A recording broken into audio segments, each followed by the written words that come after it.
মেদিনীপুর বাংলার অসংখ্য বীরের জন্মভূমি।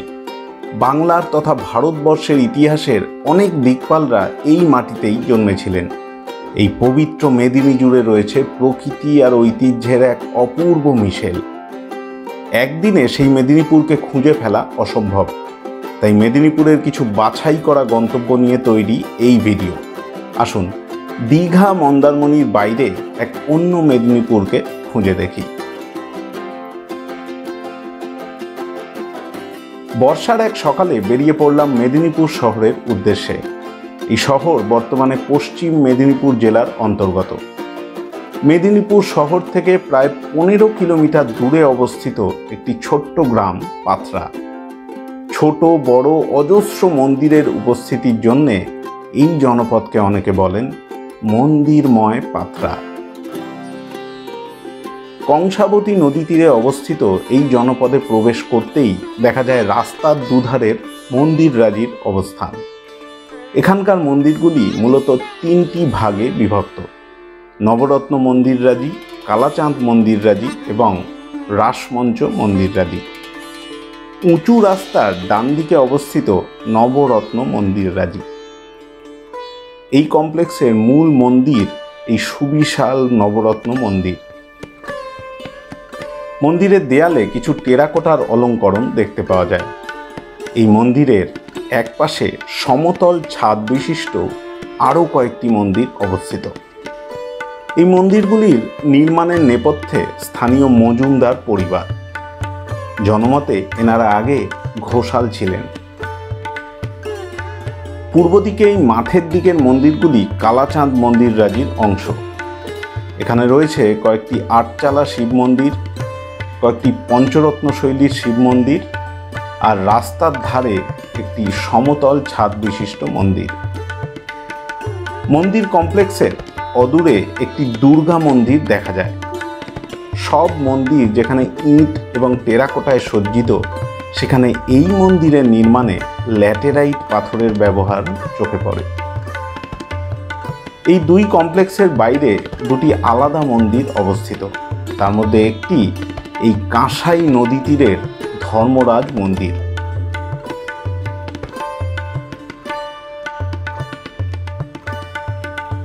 ধর্মরাজ মন্দিরের সামনে কিছু অলঙ্করণ চোখে পড়ার মতো। ধর্মরাজ মন্দিরটি পঞ্চরত্ন শৈলীতে নির্মিত। ধর্মরাজ মন্দির থেকে এগিয়ে দুই কমপ্লেক্সকে পেছনে ফেলে পৌঁছে যাওয়া যায় শীতলা মন্দির। স্থানীয়রা এটিকে বুড়ির থান বলে চেনেন। শীতলা মন্দিরের নির্মাণ শৈলীতে রেখ দেউল সংস্কৃতির ছাপ পাওয়া যায়। শীতলা মন্দিরের উল্টো দিকে অবস্থিত রিভার কমপ্লেক্স।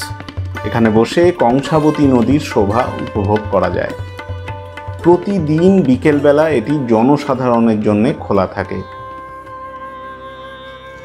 এখান থেকে আমরা এগিয়ে চললাম পাথরার রাসমঞ্চ কমপ্লেক্সের দিকে।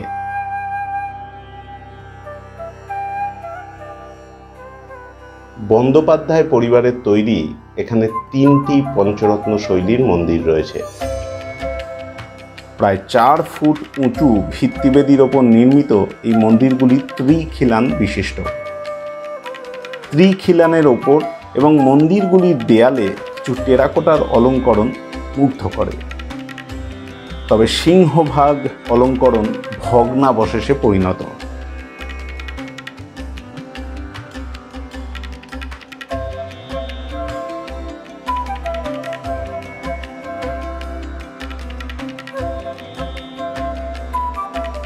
মন্দিররাজি থেকে একটু এগিয়েই দেখা যায় বন্দ্যোপাধ্যায় পরিবারের কাছারি বাড়ি। এই কাছারি বাড়ি আজ ভগ্নপ্রায়।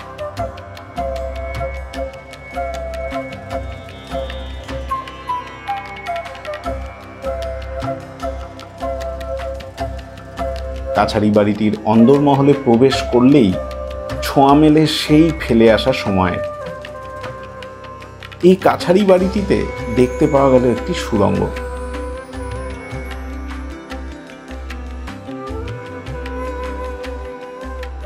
কাছারি বাড়ির উত্তর দিকে অবস্থিত একটি অষ্টকোণাকৃতি রাসমঞ্চ। কয়েক ফুট উঁচু ভিত্তিবেদির ওপর অবস্থিত এই রাসমঞ্চের দেয়ালে টেরাকোটার অলঙ্করণ দেখা যায়। এই রাসমঞ্চের প্রতিষ্ঠা হয়েছিল 1832 খ্রিস্টাব্দে।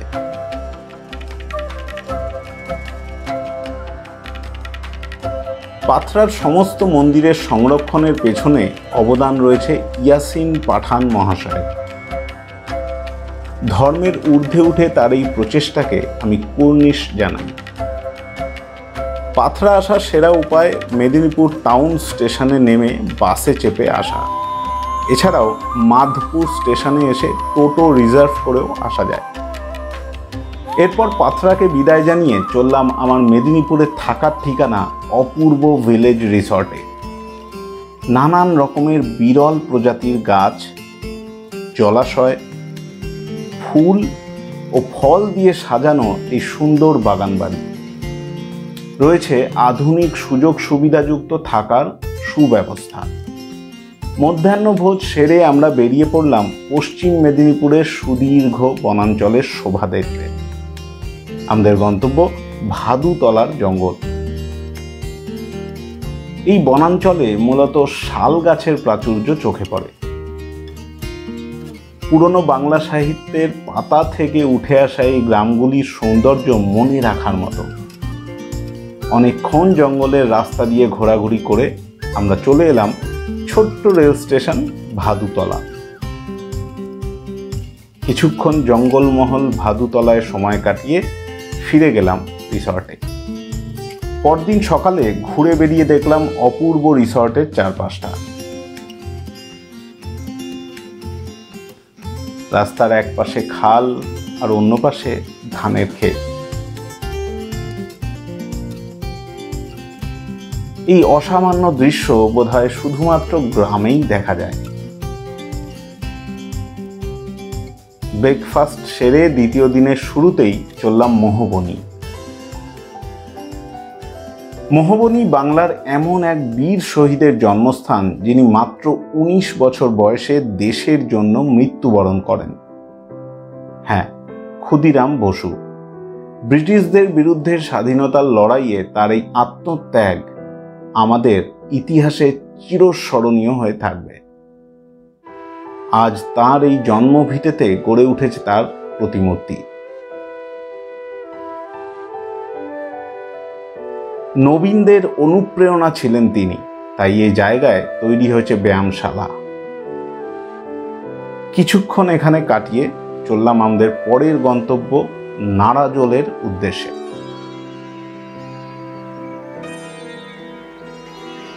গ্রাম্য পথ, ছোট পুল আর প্রান্তরের পর প্রান্তর পেরিয়ে আমাদের গাড়ি ছুটে চলেছে।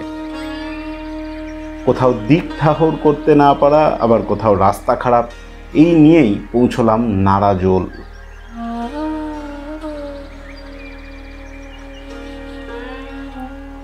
কয়েকশো বছরের পুরনো ইতিহাস বহন করে নিয়ে এখনো দাঁড়িয়ে রয়েছে নারাজল রাজবাড়ি। জরাজীর্ণ এই রাজবাড়ির বেশ কিছু অংশ ভগ্নপ্রায়, খসে পড়েছে কড়িবর্গা, তবুও সসম্মানে দাঁড়িয়ে। এটি রাজবাড়ির একটা অংশ। বাড়ির একদিকে এক বড় পুকুর আর তার বাঁধানো ঘাট বিদ্যমান।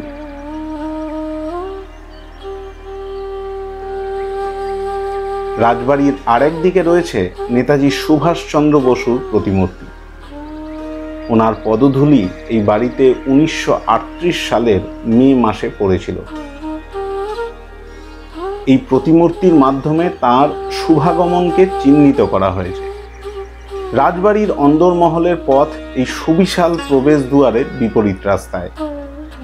কিছুটা এগোলেই দেখা যায় এক প্রকাণ্ড সিংহদুয়ার, নারাজল কলেজ, স্থাপিত 1966 সাল।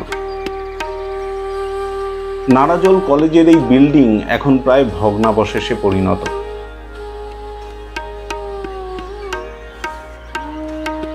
কলেজের আরেক দিকে রয়েছে একটি 8চালা শিব মন্দির। শিব মন্দিরটি সম্প্রতি সংস্কার করা হয়েছে। শিব মন্দিরের দেয়ালে টেরাকোটার বেশ কিছু অলঙ্করণ দেখা যায়।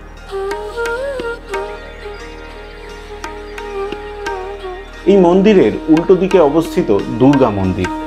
দুর্গা মন্দিরের সামনেই অনেকটা জায়গা জুড়ে রয়েছে নাট মন্দির। নাট মন্দিরের আরেক দিকে অবস্থিত নবরত্ন গোবিন্দজির মন্দির। অসামান্য টেরাকোটায় মন্দিরের দেয়াল সমৃদ্ধ। সামনেটায় ত্রিখিলান। পৌরাণিক চরিত্রদের দিয়ে সাজানো মন্দিরের দেয়াল এবং মন্দিরের গর্ভগৃহের দরজা।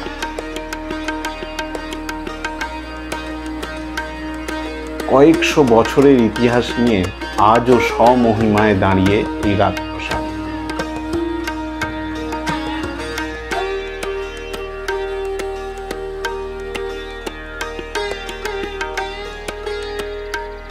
এরপর আমরা নারাজল রাজবাড়ি চত্বর থেকে বেরিয়ে এলাম। পথে দেখলাম বহু চূড়া বিশিষ্ট একটি অসাধারণ রাসমঞ্চ। রাসমঞ্চের উল্টো দিকে 6টি শিব মন্দির।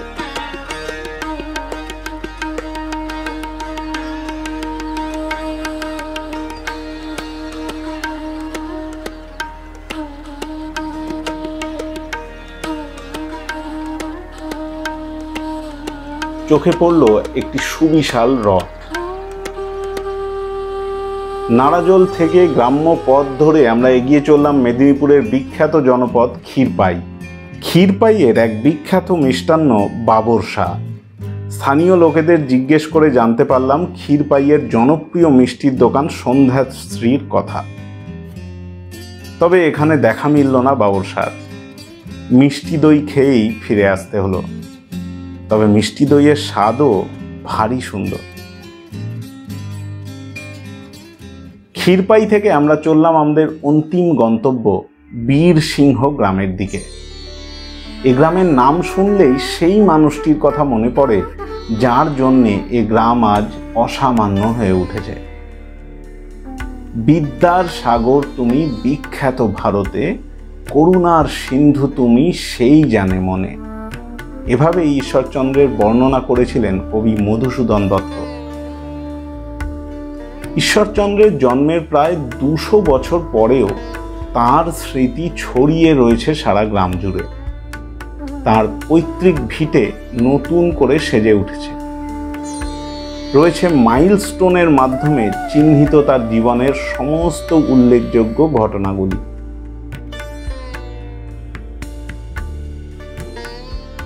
ওনার ব্যবহৃত নানান সামগ্রী সংগ্রহ করে তৈরি হয়েছে সংগ্রহশালা।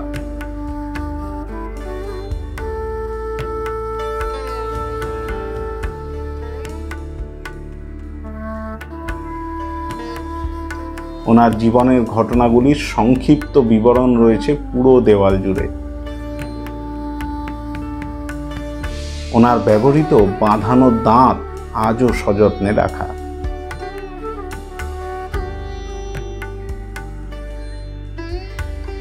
পৈতৃক ভিটের অন্যান্য ঘরগুলিতে রয়েছে কিছু গুরুত্বপূর্ণ ঘটনাবলীর দৃশ্যায়ন। এই দৃশ্যায়নে মূলত পুতুল এবং চিত্রাঙ্কন ব্যবহার করা হয়েছে। রয়েছে ওনার মাতা ভগবতী দেবীর স্মৃতি।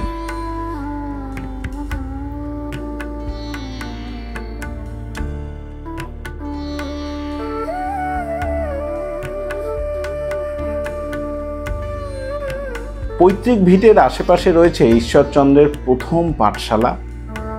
এছাড়াও ওনার মাতৃস্মৃতিতে তৈরি বিদ্যালয়।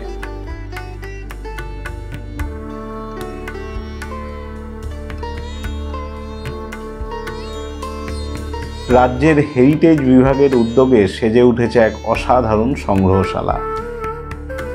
শৈশবে পড়া সেই ঈশ্বরচন্দ্র বিদ্যাসাগরের কথা চোখের সামনে জীবন্ত হয়ে উঠল এই বীরসিংহ গ্রামে এসে।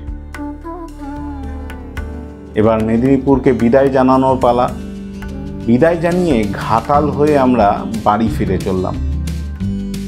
কয়েকদিনে মেদিনীপুর ঘুরে ফেলা অসম্ভব। আগামী দিনে তাই মেদিনীপুরের আরও কিছু গন্তব্য তুলে ধরব। কিভাবে যাবেন, কোথায় থাকবেন তা পুরোটাই দেয়া রইল ডেসক্রিপশন বক্সে। ভিডিওটি ভালো লাগলে লাইক করুন, শেয়ার করুন আর চ্যানেলটিকেও সাবস্ক্রাইব করতে ভুলবেন না। ভালো থাকুন, সুস্থ থাকুন আর দেখতে থাকুন ভ্রমণ রসিক। নমস্কার।